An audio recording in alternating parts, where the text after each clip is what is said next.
Hey everybody, welcome to another episode of the Mindfully Resilient podcast. I'm your host and coach, Josef. In today's episode, I got to sit down with an amazing coach, an executive coach, one who I believe has set the standard in the industry. Her name is Mary Patry, founder and IT executive advisor of ITeffectivity.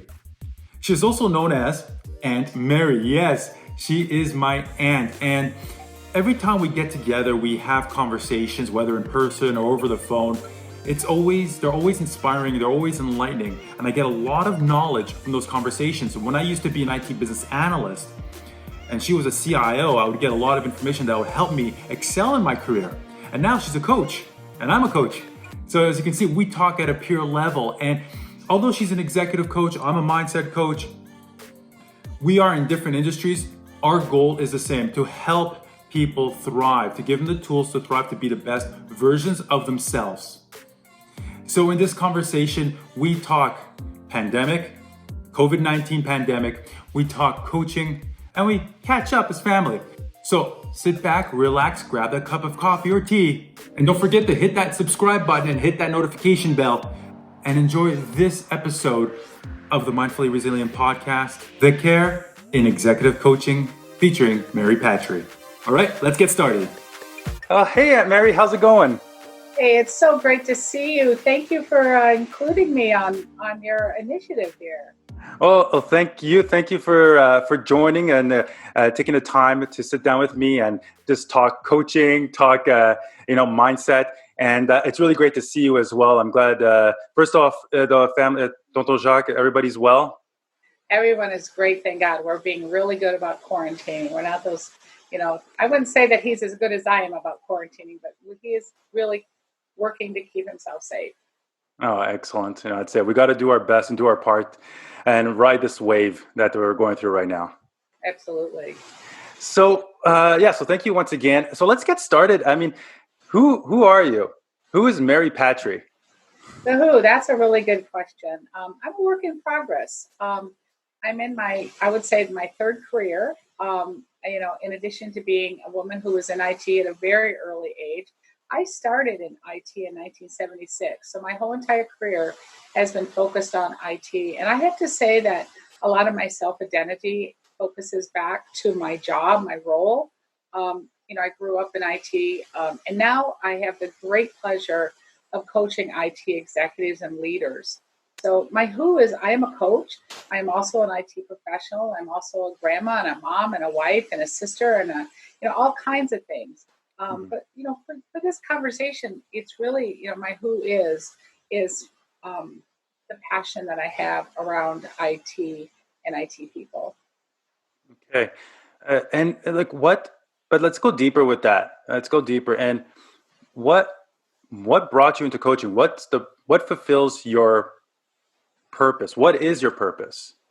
Well, my purpose at this phase is really to support IT leaders with the mission of uplifting the profession of IT from order taker to true business innovative partner. And that's very simply said. It is much more challenging in real life because it's really focusing on the who of the IT profession in itself, and the change in behaviors that we can make in order to be considered have a seat at that table, to earn a seat at the table, and actually to fulfill the requirements of having a seat at the executive table. Okay, so you're just trying to help them just be more independent and be more empowered to make better decisions in their day-to-day jobs and lives? Well, IT leaders themselves make great decisions, to be honest with you. It's more of tweaking their behavior so that it's recognized by the business for the value that it does provide. I will be the last person that would ever say that I can do anything to improve the fabulous decisions already made. The challenge is IT as a whole has many, many years of reputation to overcome. Unfortunately, many leaders get kind of embedded into that reputation and don't help themselves to find the way within the constructs of their organization as to what is needed in order for them to be a true business partner. A lot of times we talk about IT as IT and the business. Well, the reality of it is that IT is a major piece of the business. Today, in today's world, there is no company that can survive without a heavy use of technology.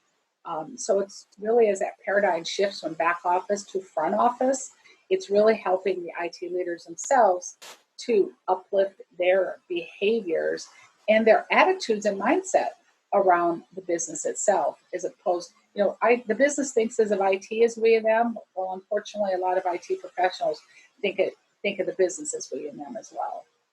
Okay. But I think I can go a little deeper than that. Like what makes your soul sing when you do coaching? When you coach somebody and they look at you, do you get this feeling of accomplishment, of satisfaction, or just joy when you see you've made an impact in someone's Absolutely, life? Joseph. That's very perceptive of you. Keeping in mind, I did start in IT a long time ago, 1976. That's a long time ago. There were not very many women in IT, and to be honest with you, I never considered myself a technologist. I always considered myself a business person. But I led technology teams of all aspects. There's not a single aspect of IT operations and function that I have not had hands-on management over. Mm-hmm. Over the years, when I was very young, the very first time I was asked to be a supervisor, I was like, oh my gosh, I am not anywhere near as good as technically as my peers were. And I challenged my boss at the time and said, why me? There's a bunch of guys I work with. And by the way, I was the only woman in my department for many, many years. It's just like, there's a whole lot of guys here that want this job and I'm not even asking for it. Why are you asking me to do this? And he said, on first was, do you trust me? And of course I said yes. And he said, I'm choosing you for this job because you care about the people. Mm. And so over the years, and I can remember at the time I was working at a company that had a heavy engineering aspect. I went to talk to this engineer an older guy, my grandpa's age type guy. I was very young at the time, and said, gosh, can I do this? And he gave me two bits of advice that has stuck with me over the years. One is never try to act like the guys. Women in IT, a lot, especially my generation, really had struggled because we didn't have role models, we didn't have mentors, of the female gender. And he said, don't act like the guys, act like yourself, stay true to yourself. And he didn't use the word authentic. Today, we would have used the word authentic. The second bit of advice that he gave me that has always stuck with me is take care of my team and they'll take care of you. So I've had a very successful career, way beyond any expectation, considering all the circumstances of my life. And I attempted to retire in 2013 and figured that, I had served myself well. I was in a financial situation where I could retire. And I just found myself not ready to retire after I got there. Fortunately, immediately upon retirement, two things happened. Is that a young man who I had mentored had asked me to come and help him in a new CIO role.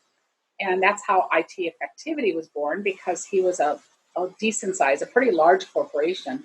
And I needed to be a real company, not just an individual contributor, in order to help him directly. And the second thing that happened exactly at the same time, I was asked by the CIO Executive Council to coach under them. I had been mentoring for them and their organization under their what was called the CIO's Pathways. It was an organization that was to build the future CIOs. I had been mentoring for them on a volunteer basis for a good number of years. And after, they heard I was retiring, they said, come coach for us under this executive level program. And I said, I'm not a coach. And they go, oh, yes, you are. You've been a coach your whole life. And I realized I really had been. It's my success. I always knew my success was founded on the great teams. And I built great teams. I was good at picking people for the right role. All people are good. I came at it always from a mindset. Everyone had capabilities. You just had to find the right role for them. Mm-hmm. coaching really fit into my persona of who I was, the who. And so, to your answer, that was a very long response to your question. When I am coaching with individuals, it brings me utmost joy. The joy that I got out of it. So remember, I said I was working for the CIO Council as a coach, and it was, they would give me clients, and I was also consulting. And your Uncle Jacques noticed after I would get off a coaching call when I was at home, he would say, "What do you talk about to those people? Every time you get off the call, you're like walking on air." And I'm like, I just talk to, I'm more listening than talking. Um, and he says, "Well, whatever it is, it's something that really makes you happy. You're always smiling, always in a good mood afterwards. So have more of those calls." And over time, I realized that he was so right. The notes that I would get, the next conversations that I would have, when people would share with me how they had applied something they had worked through talking with me, and they would apply it into their day-to-day life, the personal joy that it gave me was immense. So it's a very selfish career, in my opinion, because I get as much back from my clients as I hope that I give to them. And so over time, I decided, you know what, why don't I do this more purposefully, with Yeah. purpose. It was accidentally at first. So I went and started working on my ICF coaching credentials. So I am now an International Coaching Federation professional coach, but I went through a corporate coaching program. So I also have a certification as an executive coach and a corporate coach. So it's like, it's kind of funny. It took me 60 years to find out what I really love doing. And I do love, I don't say I'm retired anymore. I say I'm on my encore career. People ask me when will I slow down? And I'm like, what does that mean? So I'm so fortunate because my job is my hobby and my hobby is my job.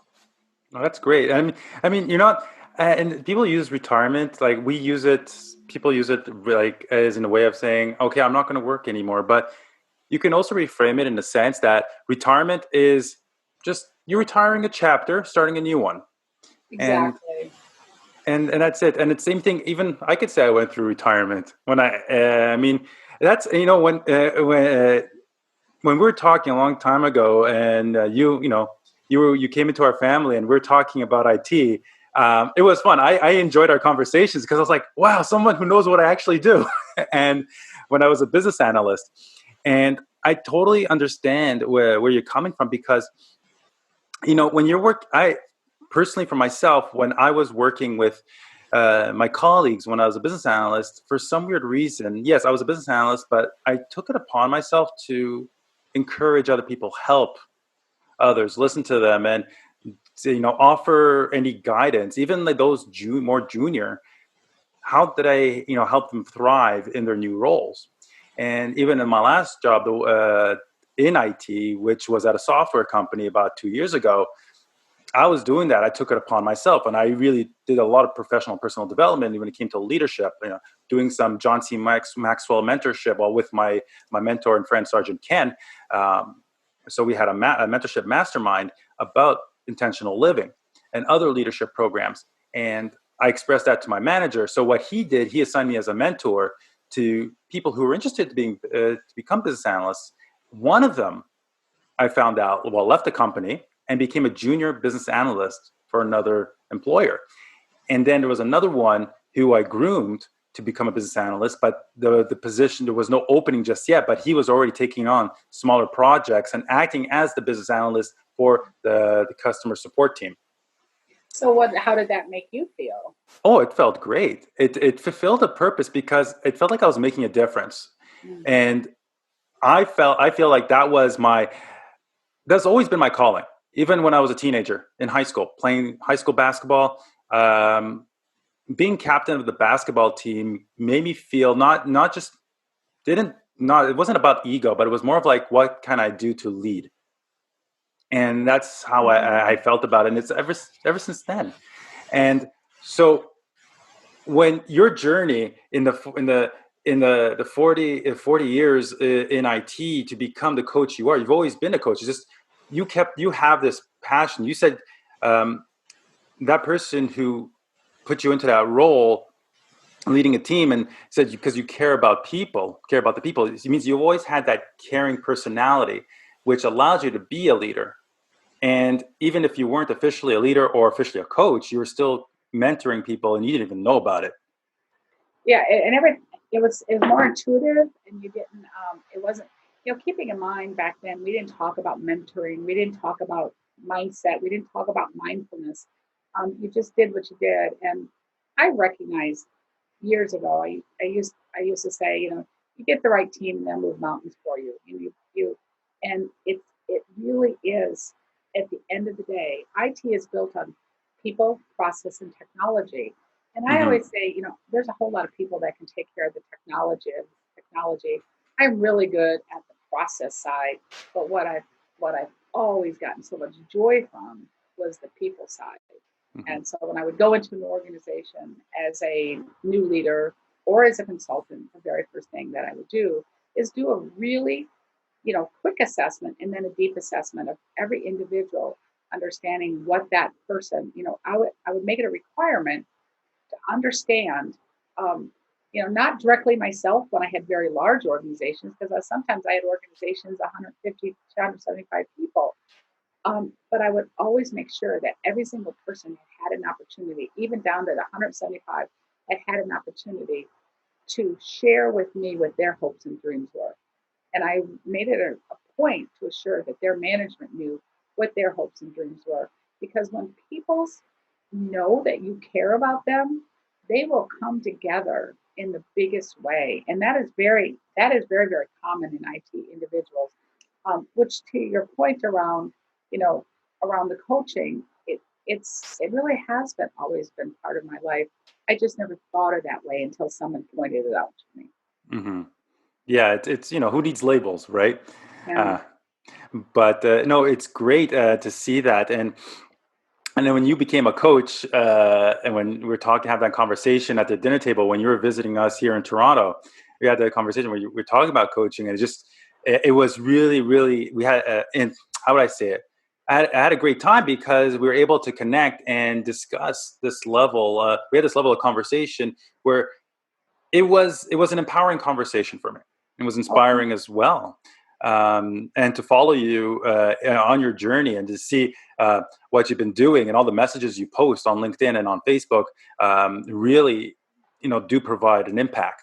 And you see that the coaching is something that you were born for, to be a leader, to be caring. I mean, heck, you're an amazing aunt and grandmother and mom, and so it's reflected in there too. And those Well, I am very thankful for having us come into each other's lives. Thank you, Uncle Jacques.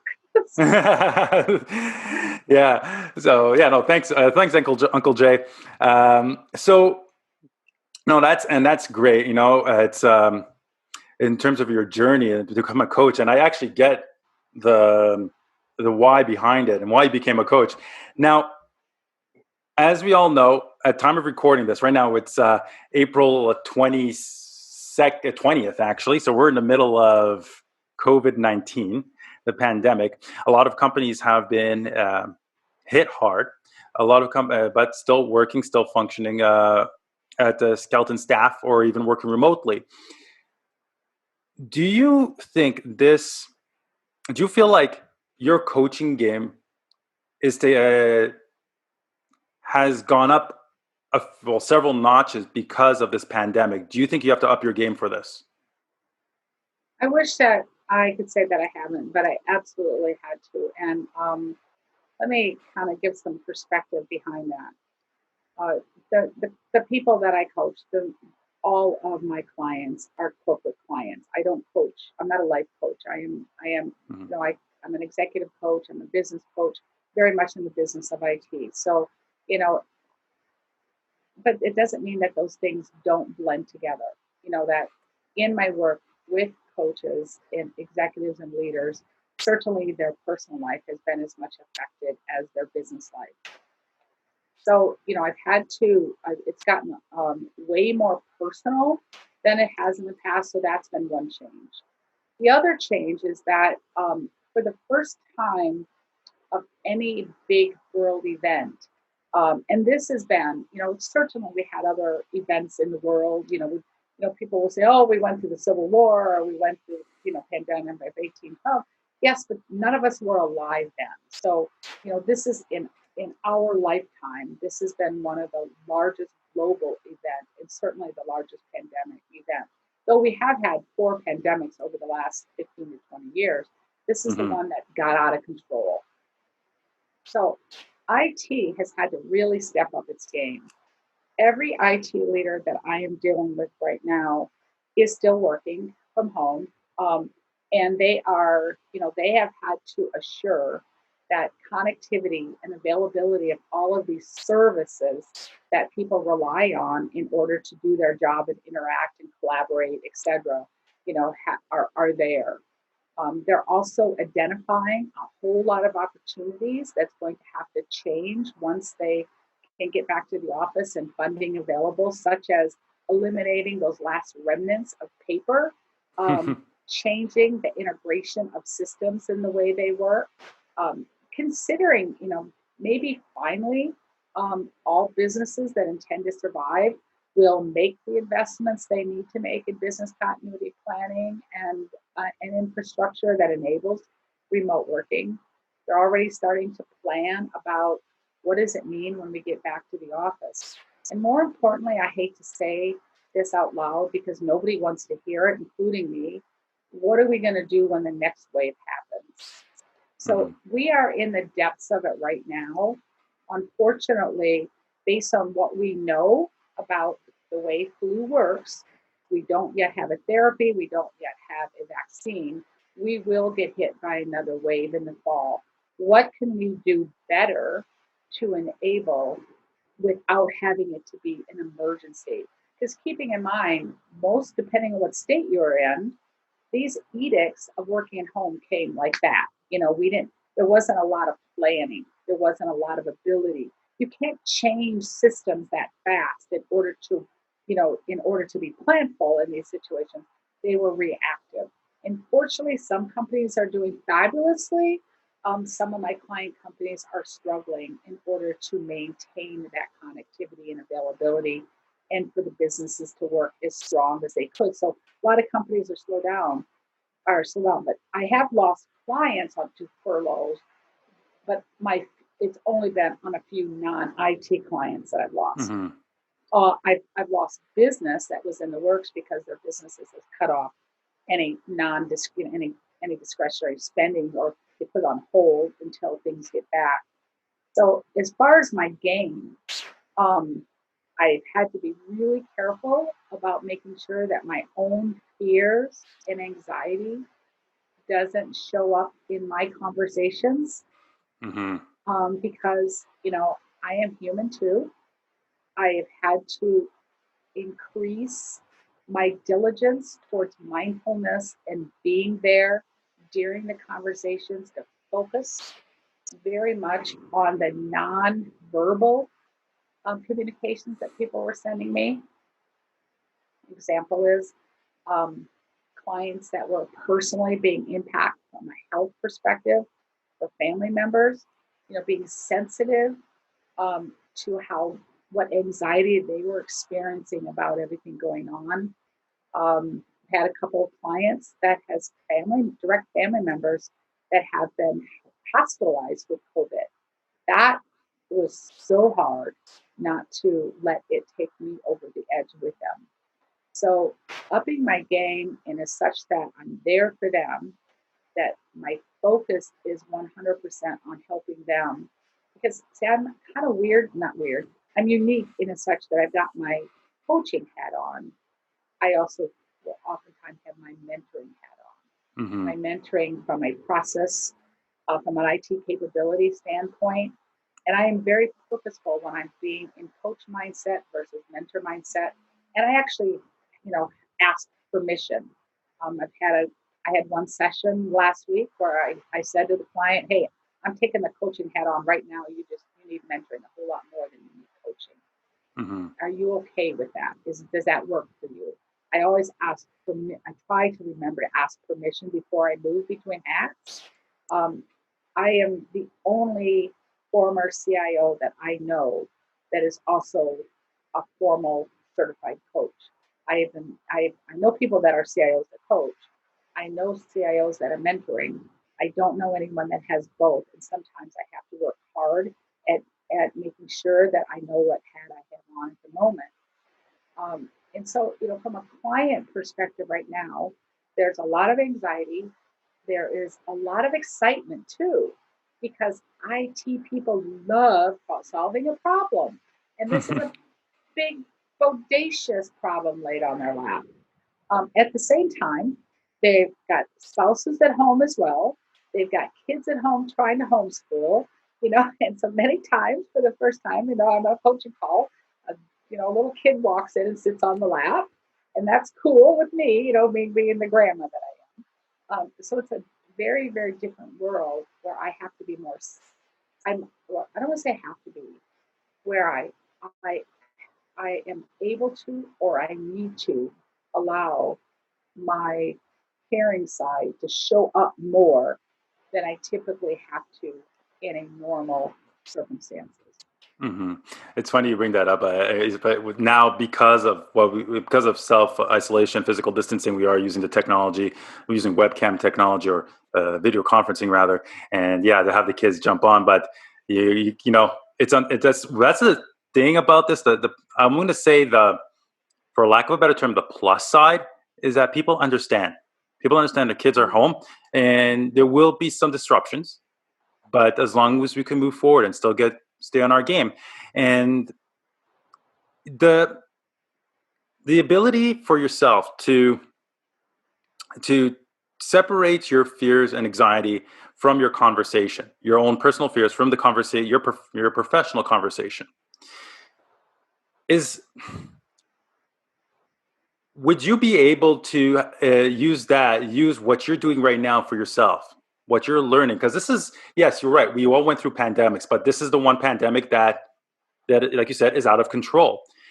So what you're going through right now, and as coaches, we use our experience to guide others. Mm-hmm. Are you communicating that same message to leaders right now vis-a-vis their staff, their morale? Like how are leaders, how are IT leaders maintaining themselves in order to keep company morale or their team morale maintained, at least maintained and elevated? That's a really, really good question. And I believe it's also an opportunity for me to up my game more there. What I do today is always ask. It's just intuitive to me, but I Mm-hmm. ask about their employees and how they're doing, which provokes them to consider how their employees are doing. I ask about their families and how they're doing, and that provokes them to ask about their families. Because then I'll say, how are your families doing?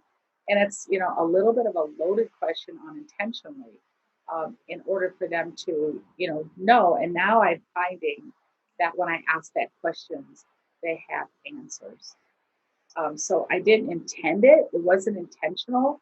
It was just, it just happened. And that's what role modeling and, will do. And I guess in a way, um, I was role modeling. But one of the things is, and why IT leaders will, have told me they appreciate working with me versus a general coach. Because there's nothing I do from a coaching standpoint that a good coach won't do. Mm-hmm. The difference is because I have the context of their world. They don't have to explain to me the implications of the pandemic to their world. They don't have to explain to me when they are challenged with a stakeholder discussion around their ERP system, what that means and how come it's a problem. So in this case, and many times through my coaching relationships, I have found that I am able to provide a role model or a perspective that they consider as part of that. So it's the same thing as happening with the pandemic, and I never thought about it until you asked the question, is because I'm asking them about their employees and asking them about their families, they're asking their employees, because now when I ask, they're able to give me a synopsis of, so and so's, really struggling, or or I'm having to let up on him because he's got a mom who's in a nursing home and is worried, and those kinds of things. So thank you for asking that. That was a pretty darn good question, which I hope will enable me to be more purposeful in my actions to help them, help the people that I work with. No, no, of course. You're most welcome. I mean, this is a time right now where leaders have to shine. It's time for leaders to shine right now, and really, I'm going to say, amp up the game, pick up the game, and not and always push forward. Yes, you will have adversity, but that's how we grow. We're going to have challenges in life. For example, this is an example I regularly use. When we learn to walk, we take that first step as a baby, but we fall down.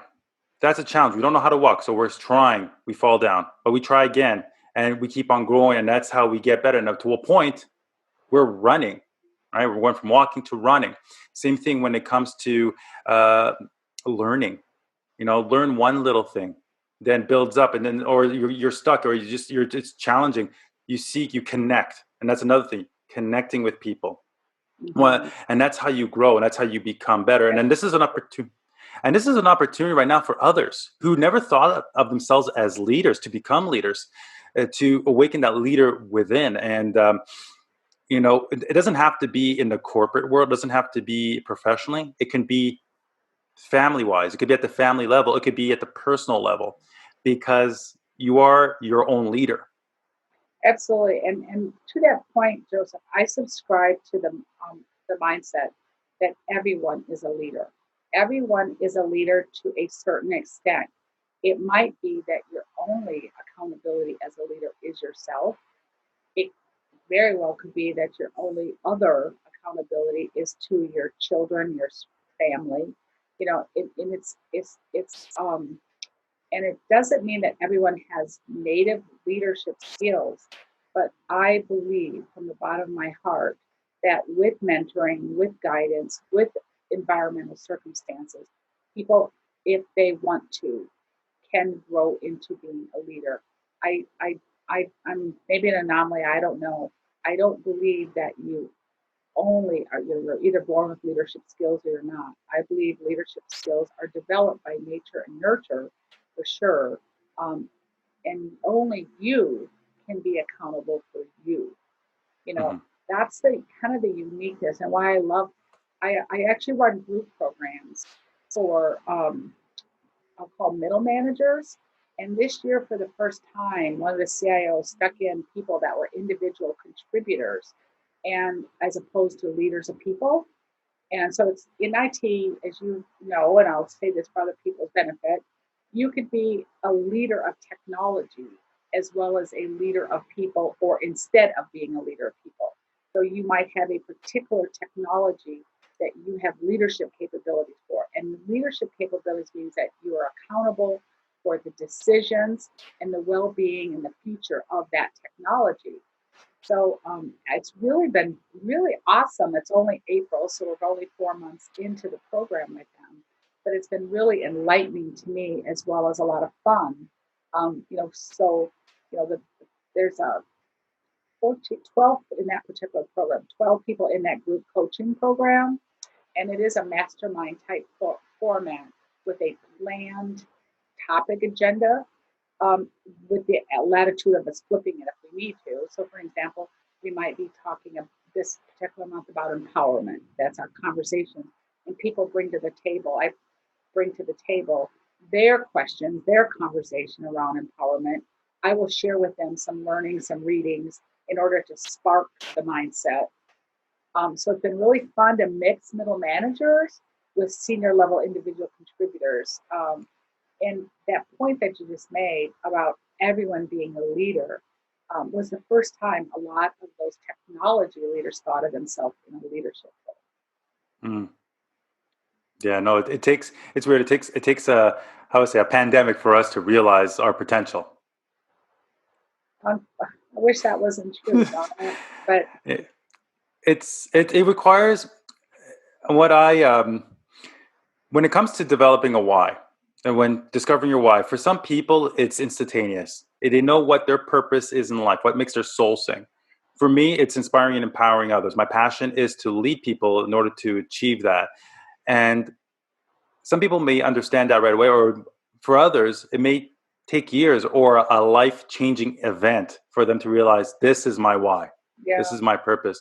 So, this is on a global scale and it is impactful. So, it's creating a lot of mindset change or realization that, hey, I can make a difference, I can make an impact right now in someone's life. So I have a global client base, and I could tell you unequivocally that it does not matter if someone is sitting in the US, Austria, Malta, Hmm. wherever they're at, they, there is, especially when it comes to maybe the IT problems and the problems that IT people face are exactly the same no matter where you live.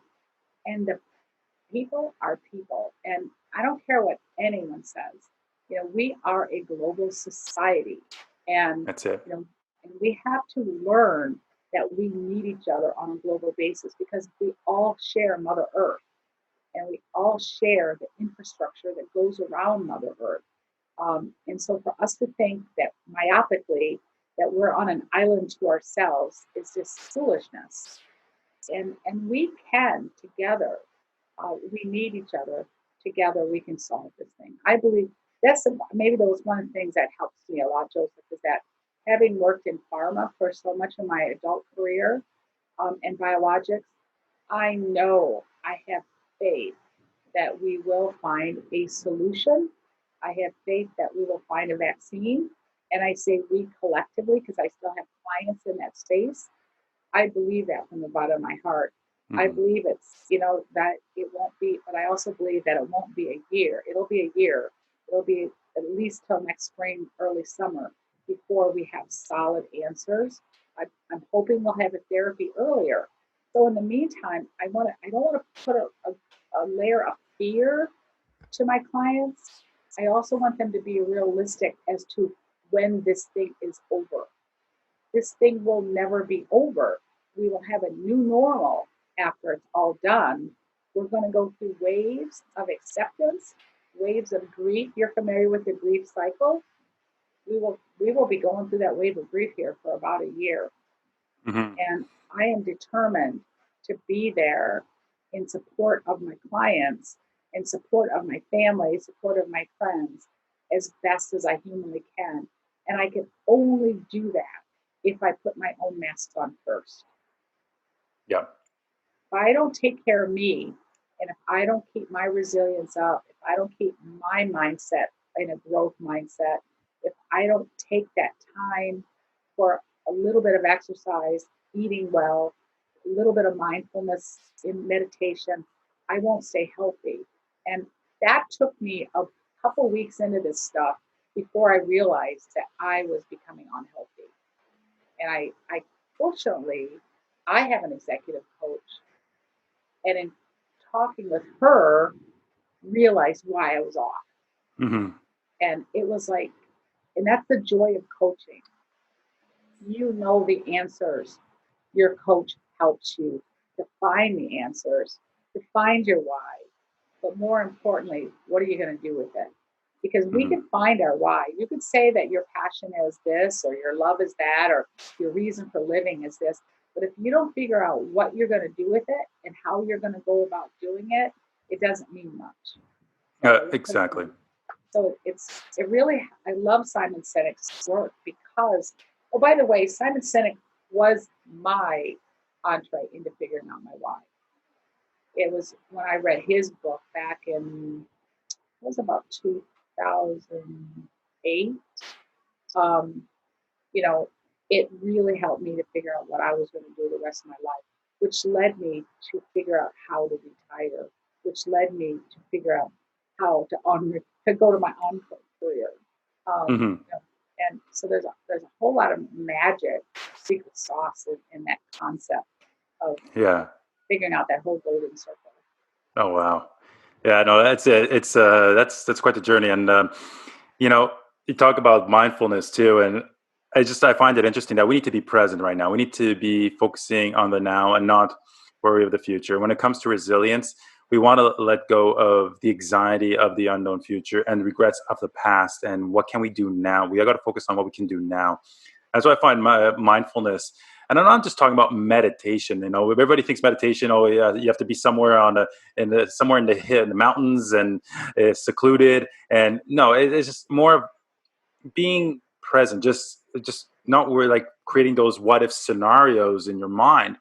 And when I sit down and do mindfulness, and I coach this with my athletes. So when I do one-on-one personal training, when we are going through the exercises, I tell them, okay, put your mind's eye on the muscle that we are working right now. So they're actually present. So as they're working out, they are meditating. They don't realize it, but they're meditating. Even when you stretch, okay, feel the stretch go through the muscle. You're meditating, and it's just about being present. So that's when that's the benefit of it, and that's where we got to do that for ourselves as well. And to show, Really. I set as an example for others that you know this helps, and the athletes see it. So like, do you in your works with your the executives, with the leaders, you do you encourage mindful practice as well with the team? I don't. And the reason I don't for everyone, I'm not saying I don't for no one, but I don't for most. And the reason is that IT personality is typically not open to the woo woo stuff. Hmm. And that's what they'll say, oh, Mary, don't do the woo woo stuff with me. Well, what I do instead is really use different language and reframing it differently is with purpose. Hmm. What are you doing for self care? We talk about that. What are you doing to de stress? And it's all the same end result.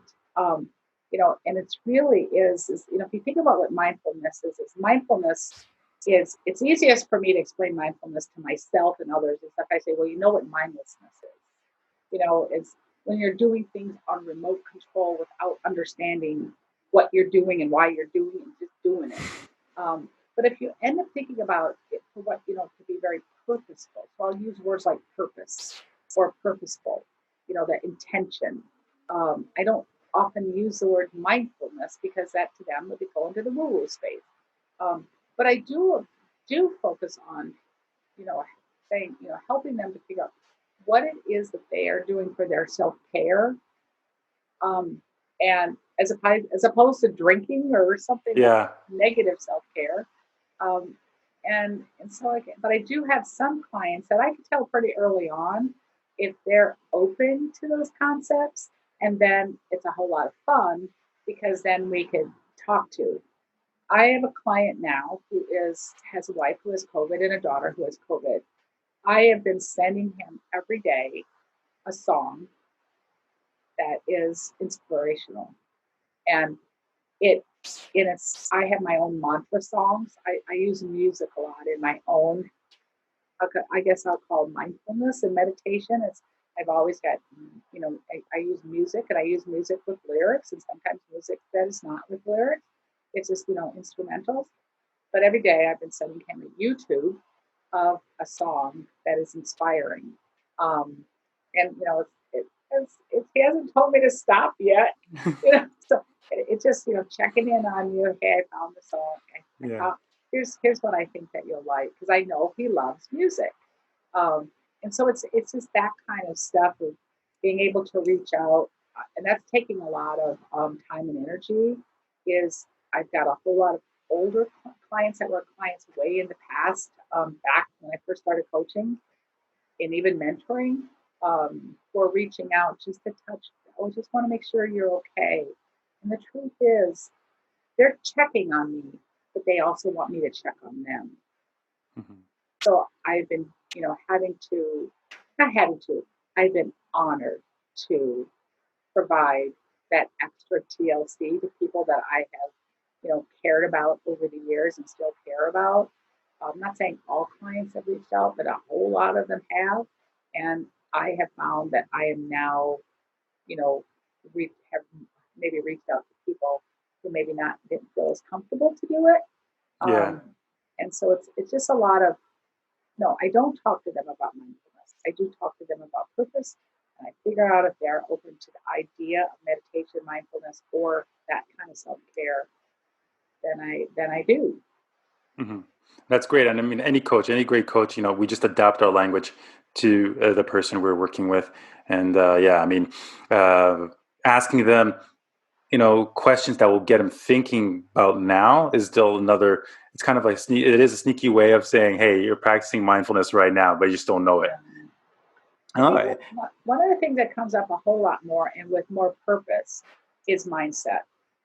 I really have come to understand that the really significant difference between a fixed and a growth mindset, and in helping people to move from that fixed mindset of they're doing it to me, to what can I do? It's really how to make the lemonade out of those lemons. Hmm. And that I'm finding to be, and I do use the words mindset, and I'll, just to ask is, what mindset were you coming from there? Yeah. And, because I just find that to be extraordinary because it's logical. IT people, for the most part, are familiar with Myers-Briggs styles. You know, the, their INTJs or INF, Ps. They're very rarely E, and they have very rarely Fs in there. I'm probably one of the few IT people that I know that has a major F in my Myers-Briggs style. And that's not common within IT people for this. Yeah. It's definitely, it's just that change that mindset and that's the question, when I ask a lot of my clients is, you just said it. I mean, what, I would ask them, what happened to make you believe that? What happened? Because a belief system is malleable. It's hard to change if it's been ingrained for X amount of years. Yeah. And the belief system is created from an experience which left you impacted. And Absolutely. for example, someone says, "Oh, I can't do push-ups because on my knees because it hurts my knees."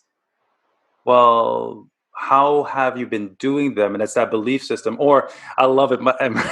Every time I pick up something heavy, I go to Costco and I pick up those cases of water.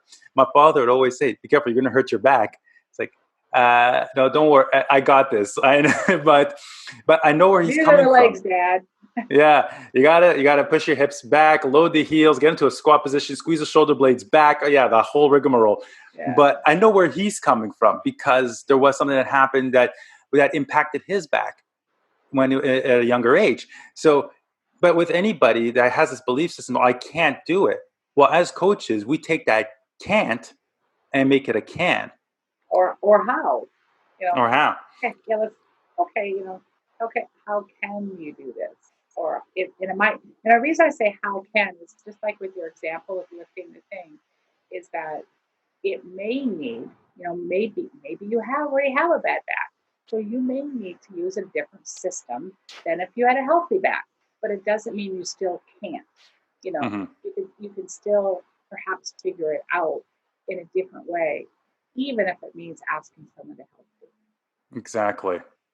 Exactly. And that's one of my principles of resilience is connecting with somebody and looking for that coach or mentor to guide you through the journey, not tell you where to go, but guide you on how to get there and how to walk through Resilience it. is such incredible, incredible force. I'm going to use force right now. Are you seeing that too? The resilience of us as humans is so amazing. Um, and we can call on that resilience with purpose now in this really trying time. We could choose to be ticked off about it, and that's Yeah, not going to help us. Or we could choose to say, what can we do with this in order to make the best of it? And the best of it isn't going to look the same for me as it is you.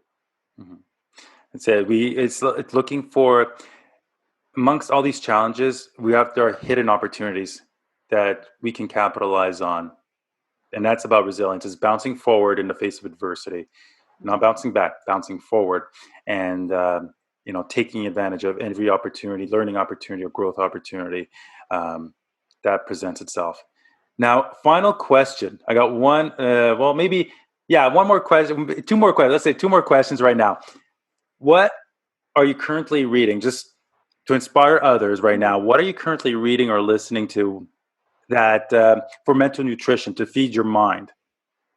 Well, I'm really focusing a whole lot on women's books right now, and it's I'm going to mess up her name because I don't have the book right in front of me because I just started reading it, and it's called Playing Big by Tori Moore, Mohr.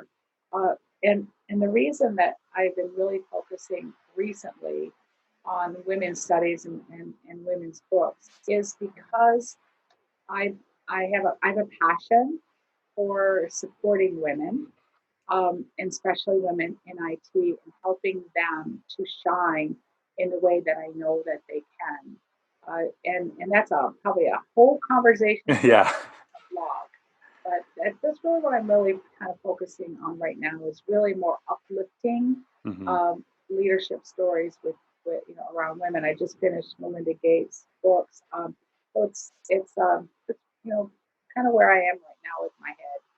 Awesome. Yeah, no, I was gonna even. I was thinking about asking you, but definitely this is like that would be dedicated to another episode where how would you, you know, coach or help women in the corporate world right now be the leaders? Actually, you can even answer it now. I mean, what would you tell them right now to rise up as leaders amidst this um, global pandemic? Well, I'm really fortunate in as such that all the women leaders that I do with are already rising up as being that leader. I believe that the largest challenge that women had is finding their voice and being heard within the corporate noise. Hmm. I just had a coaching session this morning with a fabulous woman leader, and the things that she is doing to help her business rise up. So I have been struggling to find that secret sauce is to, and unfortunately, I don't believe in the concept of women leadership programs. I believe more in the concept of diversity and inclusiveness programs that talk to breaking down those unseen biases, those unrecognized biases that people have towards women and minorities as a whole. Hmm. So it's really it's a I'm in search of right now on all of that, Joseph, because like I said, women intuitively bring different perspectives. They have a sense of connectedness. The way our brains work and the way our brains are physically wired enables that multidimensional connectiveness that you will find much more common in women than men. So it's not an or an if or anything like that. It's an and. And how do we create that mindset as a whole that I'm not giving this to a woman because I'm trying to fill out my diversity numbers. I'm including women, I'm including minorities, I'm including people with other thought patterns into the conversation because together we will be better. Hmm. Wow, that's powerful. So that's great. Thank you for sharing that. And so here's my final question. What's your BHAG, your big hairy audacious goal for this year or for the next couple of years? Do you Well, have one? I do. I every year create myself. I help organizations in my consulting practice with strategy, mission, vision. So I eat my own dog food and I make my own strategy, vision, mission. And my strategy for this year is a little bit odd. Is by the end of the year that I have had a plan for the years forward that I either grow my business, I float my business, or I fold my business. That is a very big deal to me because if I'm going to grow the business, it's a very different behavior than if I'm going to float or fold it. And I've already determined, this is only April, but I've already determined I can't fold it. I'm not going to fold. I'm not ready to fold. It's not the timing for fold. But by the end of the year, I want to create my 3-year, my 5-year strategy as to what I'm going to do. And the fact of life is that I am older. The fact of life that Doc is older. And I want to make sure that I'm being fair and to him. So I'm also taking right now for the first time a sales development program of having, my business is good. My business is meeting my financial needs, but I'm putting myself out into an uncomfortable role of I'm going through a formal sales training program with a sales coach. And there's parts about it I get because it's just like coaching. And there's other parts that go, oh man, I don't want to do this the rest of my life. But I'm already doing it. So, so I don't know. So that's my big BHAG this year. What am I going to do going forward? And I can tell you, COVID's really put a spin on it. It really has. On one hand, I said, why don't I just file for Social Security and hold it, And then on the other hand, I thought, then I've come to that going, oh my gosh, there's so much more that I can give, so much more that I need to do, so many people that I can help, or maybe there are so many people that are going to want my help. So that's my ponder right now. What the heck am I going to do in the next 3 years? Well, the flame is still burning. I could see that, and you got the passion in you. So yeah, definitely keep on going, and be comfortable with feeling uncomfortable, and especially when it comes to sales. I understand. I was a sales rep, for a long time ago, and even being a business analyst was kind of like a glorified sales rep, I'd say. But it is. yeah, but it's you put your own spin on it, you put your own flavor, and you know what, you're going to enjoy the journey. And life is a journey, and you're going to have these experiences you're going to look back upon and realize, wow, that was something I needed, or that if thanks to that opportunity or that experience, I am the person I am today. So think about someday having conversations with your children about the year that we were in quarantine. Oh yeah, we'll have. I could see talk. I'm going to be talking to my grandchildren about that for sure. And definitely an experience now. So, Aunt Mary, thank you very much for this conversation. I had a great time, a really enjoyable, and I learned a lot more. I mean, from this talk, and I once again keep going at it. Don't let that flame go, and keep on spreading your passion and empowering the leaders of today to do their best right now and inspire their teams to thrive. Oh, you're so welcome, and thank you again for the honor of getting this talk with you. And I'm really always looking forward for an excuse for us to talk, and hopefully this summer we'll get up to your way once the borders are open. Yeah, no, hopefully it's on my, believe it or not, going to Arizona is on my bucket list. Well, So I know that. You always know you're welcome. Thank you. All Well, right. you have a great day. Take care. Give my love to the family. Will do.